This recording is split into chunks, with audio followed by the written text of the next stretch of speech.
Bonjour Balla Ndoye. Bonjour, mais comment ça va?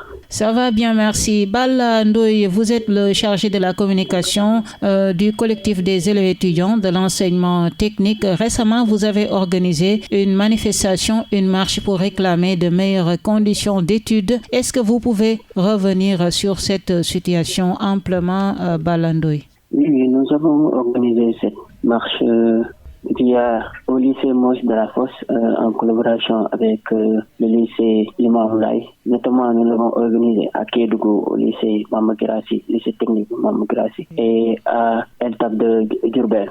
Et cette marche, nous l'avons organisée pour réclamer l'orientation inadéquate des élèves étudiants qui ont obtenu le bac technique. Chaque année, 90% des bacheliers techniques comme la T1, T2, CIDD, S3, S4, S5, S6 et STEC sont orientés vers des filières universitaires inadaptées, telles que la gestion ou l'infographie, bien loin de leurs aspirations et compétences. Surtout en 2023, 20% de ces jeunes ont vécu une année blanche, moi y compris. Et cette année 2024, ce chiffre pourrait atteindre 50%, un désastre pour notre jeunesse. On se dit la vérité. Et nous, ce que nous exigeons, c'est on veut une création d'une université purement technique de la part du ministère de l'enseignement supérieur et du ministère de la formation professionnelle. Donc, vous avez des problèmes d'orientation ou bien, parce que vous parlez de renforcement, l'insertion professionnelle des diplômés techniques.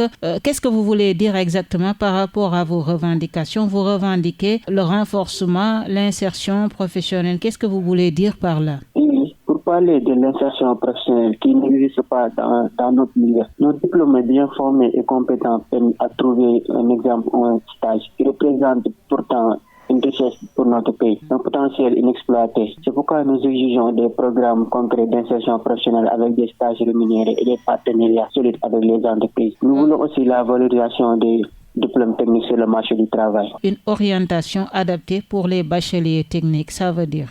Oui, parce que on sait tous que Campus-N, il oriente pas bien les bacheliers. Par exemple, toi, tu as le bac génie électrique ou le bac génie mécanique et tu te retrouves à être orienté en français ou en infographie. On sait tous que ça, c'est pas normal. Et il y a des élèves qui viennent de l'enseignement général. Ils sont orientés dans l'enseignement technique, dans les études supérieures et c'est pas normal.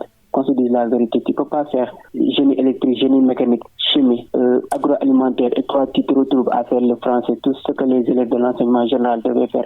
Et nous on se retrouve. C'est comme s'il y avait une inter-échange entre les deux, alors qu'on va perdre toutes nos compétences dans ça. C'est pourquoi nous demandons soit qu'on règle les orientations de campus. Si tu as eu un bac génie électrique, on t'amène à faire quelque chose pour être un ingénieur en génie électrique. Si tu as un bac génie mécanique, on t'amène pour que tu sois un génie mécanique. C'est ça qu'on demande. Donc vous voulez une université pour vos filières? Voilà, ce que nous savons que dans tous les pays du monde qui se développent et qui sont en voie de développement, ils cherchent à avoir une université purement technique. Nous voyons ça au Maroc, en France, dans tous les grands pays du monde. Et nous, c'est ce que nous exigeons, une université technique et purement technique où on enseigne les filières de l'enseignement technique poursuivies dans l'enseignement supérieur. Et est-ce que vous avez un plan d'action? Qu'est-ce que vous comptez faire par rapport à ça? Parce que récemment, vous avez organisé une grande marche. Et qu'est-ce que vous comptez faire encore et encore? Oui, nous avons fait la marche pacifique. Ça, là, c'est la première étape.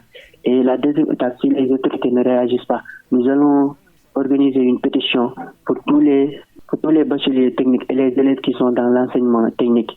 Et aussi, nous avons pris l'initiative d'envoyer des messages et des lettres au président de la République, au ministère et aussi aux députés comme Guy Marius Sagna et Cheikh Bara. Est-ce que les autorités compétentes sont au courant de cette situation, aux difficultés d'études? Oui, ils le savent parce que récemment, pendant les vacances, nous avons rencontré le ministre de l'enseignement, de la formation professionnelle, M. Amadou Ndiaksa, porte-parole du gouvernement.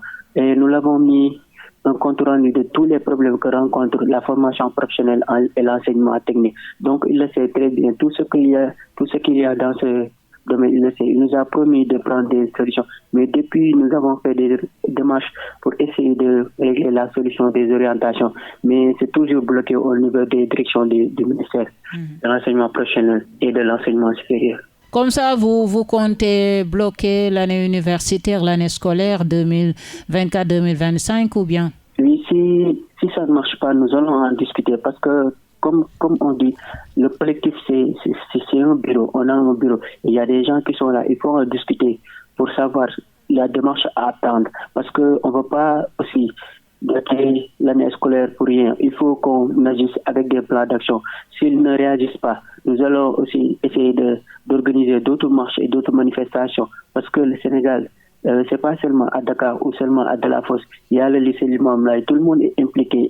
Ils sont prêts à se battre. Vous avez, comment dirais-je, le support, le soutien de vos camarades élèves des autres lycées, vous voulez dire? Oui, nous avons le soutien parce que, comme vous l'avez vu, la dernière fois qu'on a organisé le marche, plus de 1000 élèves de l'enseignement technique, ici seulement à Dakar, ont participé à cette marche. On a quitté le lycée de la Fosse jusqu'à G15, G15 Sénégal-Inde, je ne sais pas si vous le connaissez. Et c'était le même qu'on avait organisé à Thiès, à Diourbel et à Kédougou. Et les élèves nous donnent leur soutien. Et récemment, le bureau d'ADES est en train de se déplacer à Kédougou pour essayer de parler avec les élèves pour qu'ils comprennent bien la situation. Là, vous avez un message à lancer au président Bassirou Diomaye Diakhar Faye par rapport à cette situation? Moi, le message que je veux lancer au président, c'est qu'il cherche à trouver une solution. Comme il a dit, lui-même, il a dit que la formation professionnelle, c'est ce qui va développer le pays. Il a récemment dit qu'il était parti en Arabie Saoudite, je crois.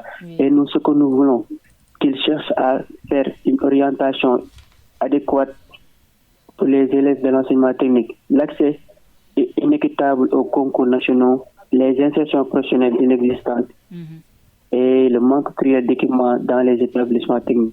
Nous, c'est ce que nous voulons qu'il règle ces problèmes. D'accord. Merci beaucoup, Balla Ndoye, d'avoir répondu à nos questions, Balla. Merci beaucoup. Voilà. Je rappelle que vous êtes le chargé de la communication du collectif des élèves étudiants de l'enseignement technique.